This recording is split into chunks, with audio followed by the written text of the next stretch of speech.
Hai, kembali lagi bersama saya di ruang dengar kalian. Semoga tetap sehat ya. Yuk langsung aja kita simak kelanjutan dari alur cerita Comeback Mister ke bagian yang ke-7. Selamat menonton.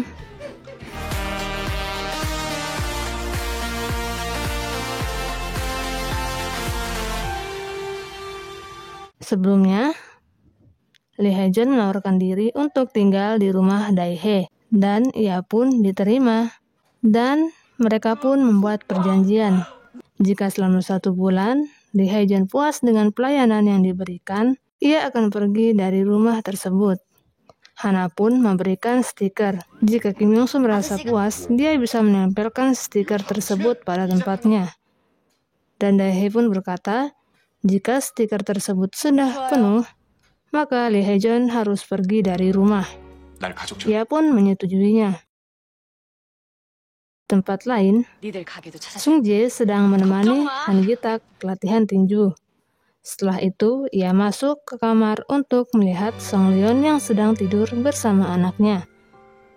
Dan untuk pertama kalinya, setelah kembali ke bumi, Kim Yong-soo tidur di rumahnya. Ia terlihat begitu senang sekaligus rindu kebersamaan dengan keluarganya. Dan paginya, saat baru bangun, Dae-hae langsung menyambutnya dengan pukulan bantal karena membuatnya terkejut. Ketika sarapan, Kim Yong-soo pun protes karena hidangannya terlalu mewah. Kim Yong-soo juga mengantar Hana ke sekolah seperti yang ia lakukan sebelum meninggal.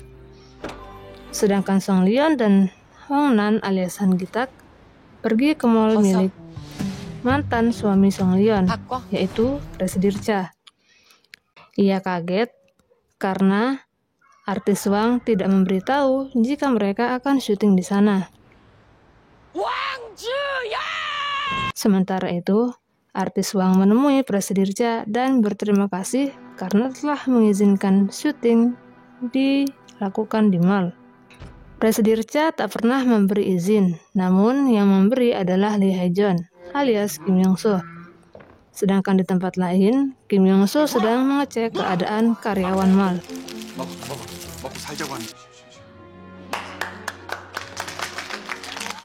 Song Leon dengan penuh semangat akan memulai syutingnya. Meskipun sutradara khawatir jika Song Leon kecewa dengan peran kecil yang ia dapatkan.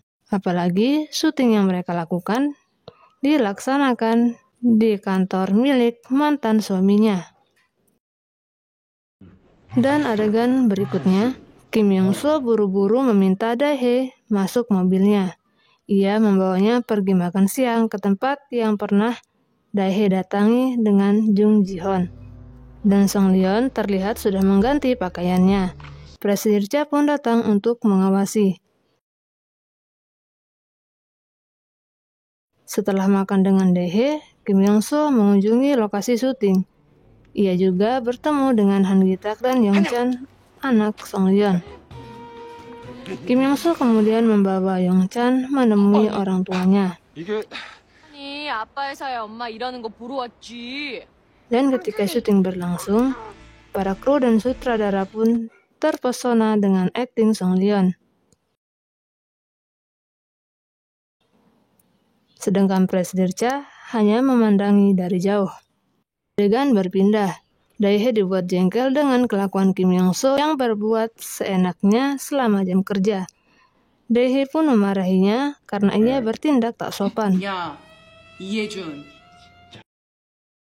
Dan ketika Presidir Cha bertemu Na Suk-chul, ia menanyakan tentang identitas Hong Nan alias Han Gi-tak yang begitu dekat dengan Lee Hae-jun. Pulang syuting, Song Leon dan Han Gi-tak makan di pinggir jalan dengan bahagia. Dan di mall, Jung Ji-hoon membawa sepatu baru untuk Dae-hae karena sepatunya patah saat bertabrakan dengannya.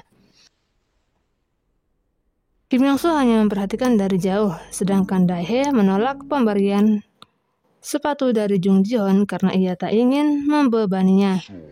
Kim Yong-soo yang begitu kesal langsung meminta saran Han Gi-tak. Pagi harinya, bangun tidur Dae-hae dilayani layaknya tuan putri oleh banyak pelayan.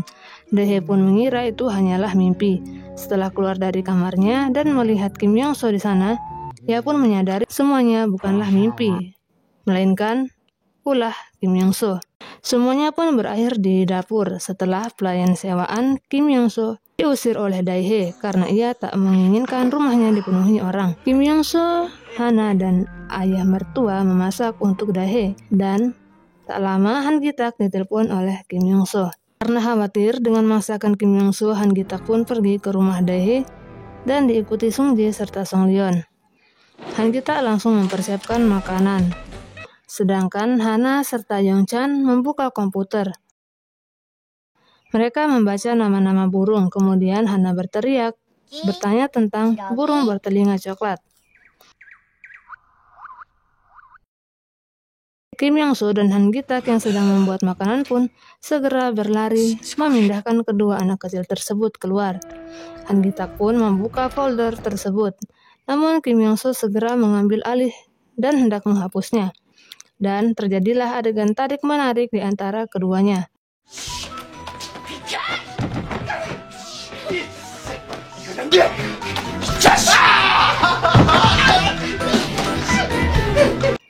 Dae yang baru keluar dari toilet pun penasaran dengan keributan yang terjadi di dalam. Saat hendak membuka pintu, tiba-tiba saja Sung Jae dan Song Leon menghadang dan berjoget di sana. Han Gi-tak dan Kim Yong-so masih memperebutkan mouse serta video biru yang ada di komputer. Dan ketika Han Gi-tak lengah, video pun berhasil dihapus oleh Kim Yong-so.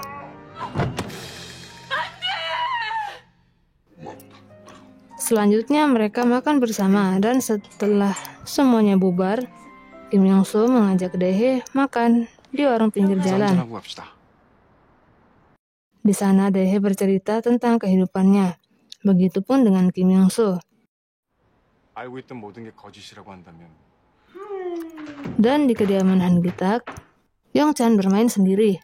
Tanpa sengaja, ia menemukan foto lama Han Gi-tak dan adiknya. Sedangkan Dae bercerita akan tetap bertahan meskipun tanpa suaminya, yaitu Kim Yong-so. Kim Yong-so yang saat ini berada di dalam tubuh Lee Hae-jeon menawarkan diri menjadi pendamping Dae.